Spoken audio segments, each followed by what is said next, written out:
దేశం కాని దేశం ఉజ్బెకిస్తాన్ నుంచి భారత్ వచ్చారు ఇద్దరు యువతలు. వారి పేర్లు షింకోజా షుక్రోవా, అలాగే ఇంకో ఆమె పేరు నాజ్. 18 ఏళ్లకే వీళ్లు భారత్కు వచ్చేశారు. వారి దేశంలో కడు బేదరకంలో బ్రతుకుతున్నారు. భారత్లో సుసంపన్నులు విదేశీయుల శృంగార రాకెట్ నడిపే కొంతమంది వారికి డబ్బులు ఆశ చూపి ఢిల్లీకి తీసుకొచ్చారు. ఇద్దరూ మంచి అందగత్తెలే, పైగా హాలీవుడ్ హీరోయిన్స్ రేంజ్ ఫిగర్ వారి సొంతం. వారిని మొదట స్టార్ హోటల్స్లో శృంగారం కోసం ఈ బ్యూటీస్ని పంపేవాళ్లు బ్రోకర్లు. అయితే వారికి ఒక్క రాత్రికి లక్షల్లో వచ్చినా సరే వారికి దక్కేది మాత్రం చాలా తక్కువ. ప్రతిరోజు తమను దోచుకుంటున్నారని వారికి అర్థమైపోయింది. పాత పరిచయాల ద్వారా బార్లో బెల్లీ డాన్సర్గా షింకోజా, నాజ్ జాయిన్ అయ్యారు. ఇద్దరికీ తమ బాడీలో స్పెషల్ అసెట్ నడుము. ఆ నడుమందాన్ని పెట్టుబడిగా చేసుకుని బెల్లీ డాన్సర్లుగా కస్టమర్లను ఆకట్టుకున్నారు. వారి డాన్స్ కు ఫిదా అయిన వారితో ఎంజాయ్ చేయడానికి డబ్బున్న యువత వారిపై లక్షలు ఖర్చు పెట్టేవారు. తమ రేటును పెంచి బార్లోకి వచ్చిన వారిని తమ అందంతో బెల్లీ డాన్స్ తో రెచ్చగొట్టి తమ వెంట తిప్పుకునేవారు ఈ బ్యూటీస్. అలా ఇద్దరూ బాగా సంపాదించారు. వారికి బార్లో డాన్స్ చేస్తే వచ్చే ఆదాయం నెలకు 1,00,000 మాత్రమే. కానీ బయట హై ప్రొఫైల్ విటల దగ్గరకు వెళితే ఒక్క రోజులోనే ₹1,00,000 సంపాదించుకుంటారు. ఇలా దాదాపుగా 4 ఏళ్ల పాటు ఢిల్లీలో ఉండి బాగానే సంపాదించారు. వారు తాము చేస్తున్న పని తప్పని ఏమాత్రం అనుకోలేదు. ఇంకాస్త సంపాదించుకొని తమ దేశం వెళ్లిపోవాలని ఇటు షింకోజా, నాజ్ భావించారు. ఇలా వారి జీవితం బాగా సాగుతుంది. ఇద్దరూ ఖరీదైన కార్లు కొనుక్కున్నారు, డ్రైవర్లను కూడా పెట్టుకున్నారు. ఢిల్లీలోని ఒక అపార్ట్మెంట్ లో వాళ్ళు మొదట కలిసే ఉండేవారు. కానీ అప్పుడప్పుడు వాళ్ళు విటులను తమ ఇంటికే తీసుకురావాల్సిన పరిస్థితి ఏర్పడేది. దీంతో ఇద్దరు కూడా వేరువేరు చోట్ల నివాసం ఉండడం మొదలు పెట్టారు. షింకోజాకు భవిష్యత్తుపై బెంగ ఎక్కువ. పైగా ఆమె తండ్రి కుటుంబాన్ని వదిలేశాడు. తన తల్లి ఒంటరిగా ఉంటోంది. ఆమె చెల్లెలు చదువుకుంటోంది. కుటుంబ బాధ్యత మొత్తం ఆమెపైనే మోసేది. దీంతో ఎంత సంపాదించినా చాలా వరకు తమ ఇంటికే పంపించేది షింకోజా. ఉజ్బెక్లోని తమ ఊళ్ళో మంచి ఇల్లు కట్టుకోవాలని ప్లాన్ చేసుకుంది. ఇక తనకి కారున్నా సరే కస్టమర్లు పంపిన కారులోనే ప్రయాణం చేసేది. కానీ డ్రైవర్ను మాత్రం తాను నమ్మిన వ్యక్తిని నియమించుకునేది. ఇక మరో బెల్లీ డాన్సర్ నాజ్ మాత్రం డబ్బులను దుబారా చేసేది. తాను కూడా తమ ఊరికి డబ్బులు పంపినా ఖాళీగా ఉంటే విపరీతంగా మందుకు ఖర్చు పెడుతూ కొత్త ప్రాంతాలు తిరుగుతూ తన స్తోమతకు మించి స్టార్ హోటల్స్ లో గడిపేది. అలా లక్షలు వచ్చినా సరే ఆమెకు సరిపోయేవి కావు. కానీ షింకోజా మాత్రం చాలా పద్ధతిగా బ్రతికేది. బెల్లీ డాన్సర్ నాజ్ కు ఒకసారి 10 లక్షల అవసరం వచ్చింది. తమ తండ్రికి ఆరోగ్యం బాగాలేకపోవడంతో అర్జెంటుగా డబ్బులు పంపాల్సిన పరిస్థితి ఏర్పడింది. ఆమెకు అత్యవసరంగా డబ్బులు ఇచ్చేవారు ఢిల్లీలో ఎవ్వరూ లేరు. ఇచ్చిన 1,00,000కు మించి ఆమెకు ఎవ్వరు. ఎక్కువ డబ్బు అప్పుగా ఇస్తే ఆ తర్వాత డబ్బులతో ఆమె తన దేశానికి వెళ్లిపోతే నష్టపోతామని భయపడేవారు. దీంతో నాజ్ అవసరం తీర్చగల ఏకైక వ్యక్తి షింకోజా. తన తండ్రి చావు బ్రతుకుల్లో ఉన్నాడని 10 లక్షలు కావాలని షింకోజాను అడిగింది నాజ్. నువ్వు తప్ప నాకు సాయం చేసేవారు లేరని ఏడుస్తూ ఆమె చేతులు పట్టుకుని ఏడ్చేసింది. అయినా షింకోజా డబ్బులు ఇచ్చేందుకు వెనుకంజ వేసింది. ఎందుకంటే నాజ్ కంటే కూడా అత్యవసరంగా డబ్బులు ఆమెకు కూడా అవసరమున్నాయి. తన చెల్లెలు చదువు కోసం డబ్బులు కట్టాల్సిన పరిస్థితి ఏర్పడింది. అమెరికా పంపి చదివించాలనుకుంది. అలాగే ఢిల్లీలో అత్యవసర పరిస్థితుల్లో డబ్బులు అవసరమైతే ఎవ్వరని ఆమెనే 15 లక్షలు ఎప్పుడూ కూడా ఆమె అకౌంట్ లో భద్రంగా దాచుకునేది. కానీ కన్నీళ్లు పెట్టుకుని ఏడుస్తూ వచ్చే నెలలో మొత్తం తిరిగిచ్చేస్తానంది నాజ్. పబ్బులో వచ్చిన డబ్బులతో పాటు విటుల దగ్గర నుంచి కూడా భారీగా డబ్బులు తీసుకునైనా నీ అప్పు తీరుస్తానని ఏడ్చింది. మరి నువ్వు తిరిగి ఇవ్వలేకపోతే నేనేం చేయాలని అడిగింది షింకోజా.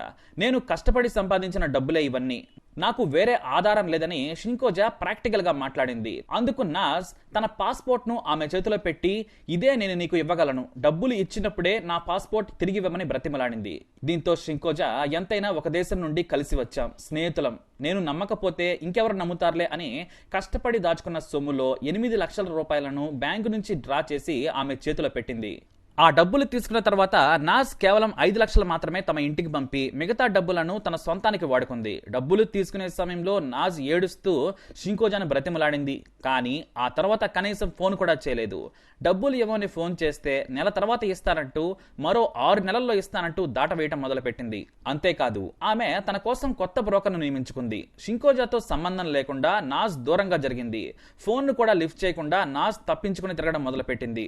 కొత్త బార్లో జాయిన్ అయ్యి తన సంపాదన తానే చూసుకుంటోంది. కానీ నాజ్ ఏ రోజు కూడా డబ్బులు ఇస్తానని షింకోజాకు ఏమాత్రం చెప్పలేదు.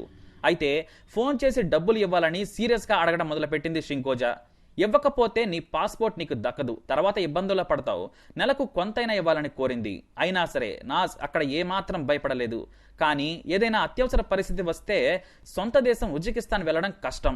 ఎందుకంటే ఆమె దగ్గర పాస్పోర్ట్ లేదు. పైగా ఎప్పుడైనా పోలీసులు అడిగినా పాస్పోర్ట్ చూపించేందుకు కూడా ఆమె దగ్గర లేదు.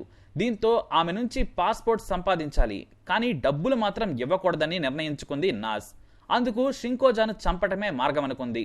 దీంతో నాజ్కు షింకోజాకు తెలిసిన ఒక బ్రోకర్ ఉన్నాడు. అతని పేరు గగన్, మాజీ నేరస్తుడు. అతని ద్వారా షింకోజాను చంపి ఆమె ఫ్లాట్ లోకి వెళ్లి డబ్బులను దొంగిలించడమే కాకుండా పాస్పోర్ట్ కూడా తెచ్చుకోవాలనుకుంది నాజ్. ₹1,00,000 ఇస్తాను, షింకోజాను చంపాలని గగన్ను కోరింది.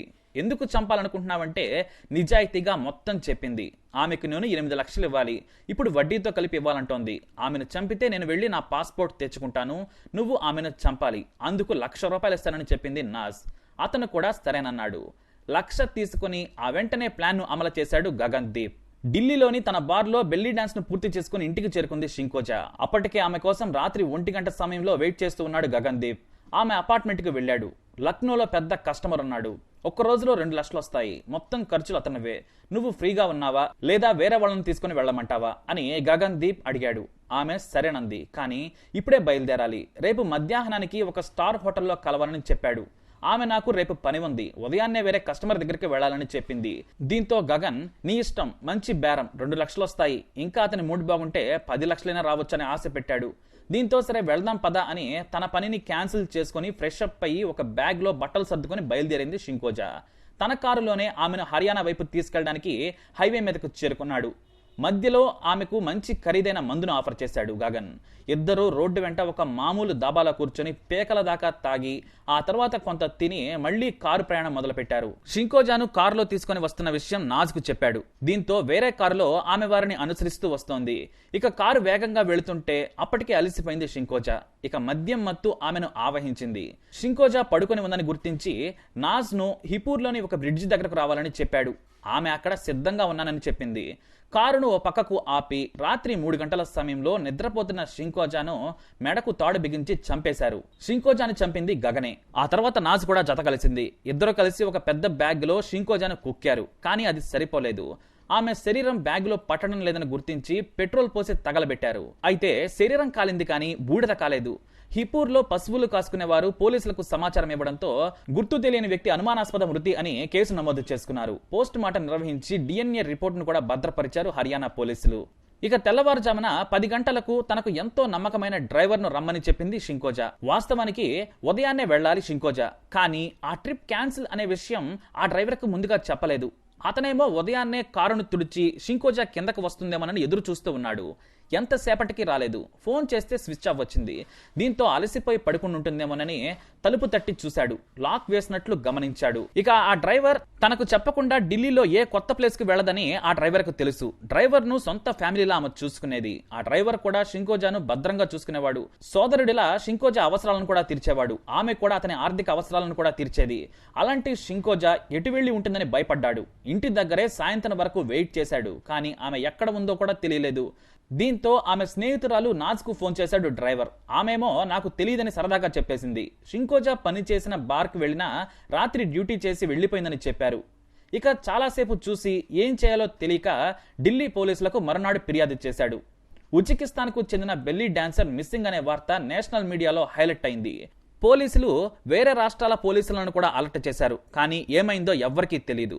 అయితే పోలీసు విచారణలో ఉజ్బెకిస్తాన్ కు చెందిన నాజ్ ఆమె స్నేహితురాలని, ఆమెను విచారించాలని పోలీసులు భావించారు. అదే విషయాన్ని ప్రెస్ లో చెప్పారు. ఉజ్బెకిస్తాన్ కు చెందిన వారు ఢిల్లీలో ఉన్న వారిని గుర్తిస్తున్నాం, వారి ద్వారా వివరాలు సేకరిస్తున్నామని చెప్పారు. అయితే ఈ వార్తను టీవీలో చూసిన గగన్ భయపడ్డాడు. షింకోజాను చంపింది తానేనని నాజ్కు తప్ప మరెవ్వరికీ తెలియదు. కాబట్టి ఇప్పుడు నాజ్ను పోలీసులు పట్టుకుంటారు, నా పేరు చెప్పేస్తోంది అని భయపడ్డాడు. కాబట్టి నాజ్ను చంపేయాలనుకున్నాడు. సరిగ్గా నాజ్ అంతకుముందు షింకోజాను చంపేందుకు ఇచ్చిన ప్లాన్నే ఆమెను చంపేందుకు వాడాడు గగన్ దీప్.